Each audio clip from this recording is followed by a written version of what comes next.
오늘은 호모섹슈얼리티에 대해 생각해 보도록 하겠습니다.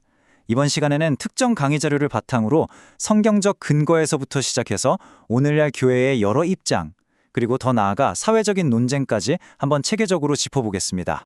자, 이 문제를 제대로 이해하려면요. 먼저 창세기에서 요한계시록까지 이어지는 성경 전체의 큰 그림을 살펴볼 필요가 있습니다.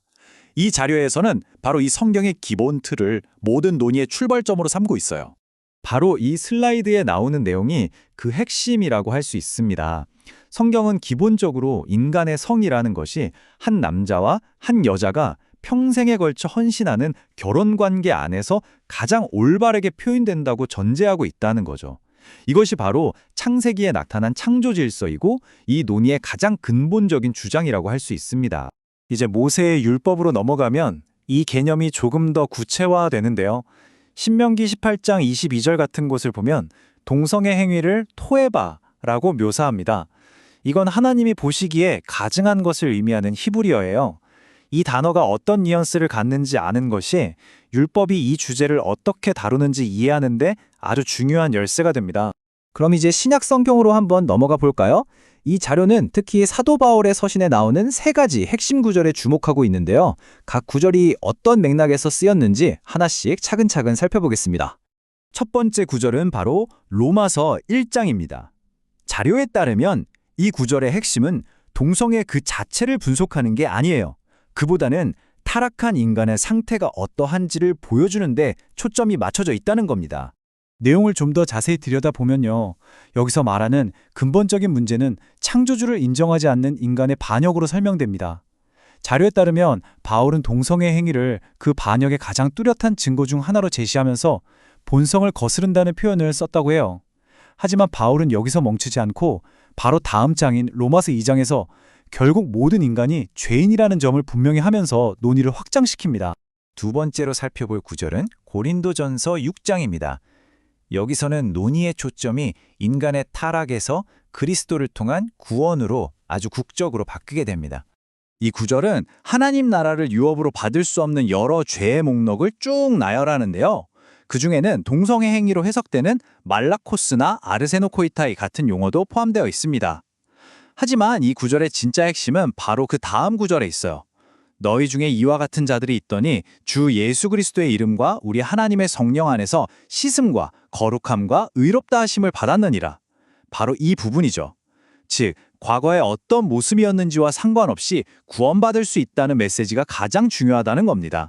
바울의 마지막 세 번째 구절 역시 고린도전서 6장에서 나오는데요. 이 자료는 이 구절이 성적인 죄를 다른 죄와는 구별되는 좀 특별한 범주로 다루고 있다고 설명합니다. 왜 성적인 죄가 특별할까요?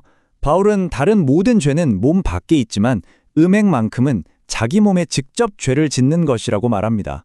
이는 우리의 몸이 인격적인 소통을 위한 핵심적인 도구이기 때문이라는 해석인데요. 따라서 이 관점에서 보면 결혼관계 밖에서 이루어지는 모든 성관계는 그게 이성애든 동성애든 하나님의 본래 설계에 어긋나는 것으로 여겨지게 됩니다. 자, 그렇다면 이러한 성경 해석들을 바탕으로 오늘날의 교회들은 어떻게 반응하고 있을까요? 이어서 교회가 주로 취하고 있는 세 가지 주요 입장을 분석해 보겠습니다. 오늘날 교회를 나누는 가장 핵심적인 질문은 바로 이것입니다. 과연 성경은 모든 형태의 동성 간 성적 표현을 금지하는가? 아니면 사랑에 기반한 헌신적인 관계라면 허용하는가? 이 질문에 어떻게 답하느냐에 따라서 교회의 입장이 갈리게 되는 거죠. 이 표가 그 세 가지 입장을 잘 요약해주고 있는데요. 첫째, 긍정 입장은 관계의 겉모습보다는 내면의 질이 중요하다고 봅니다. 그래서 사랑에 기반했다면 죄가 아니라고 보는 거죠.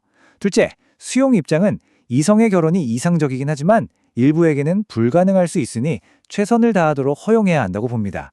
마지막으로 금욕 입장은 개인의 만족보다 제자도가 우선이며 하나님의 뜻에 따르기 위해 금욕을 실천해야 한다고 강조합니다. 이제 논의를 교회 내부에서 더 넓은 사회 전체를 확장시켜 보겠습니다. 사회 정책과 결혼의 정의를 둘러싼 논쟁은 어떻게 진행되고 있을까요? 사회가 동성애에 대응하는 방식을 이 슬라이드처럼 하나의 스펙트럼으로 놓고 보면 이해하기 쉽습니다. 한쪽 끝에 박해에서 시작해서 법적 처벌인 기소, 그냥 놔두는 관용, 소수자로서 보호, 그리고 마지막으로 동등한 긍정까지 이어지죠. 많은 현대사회는 현재 이 관용 단계 어딘가에 머물러 있다고 볼 수 있습니다. 앤드루 설리번의 이 인용문은 이 논쟁의 핵심이 무엇인지를 아주 잘 보여줍니다.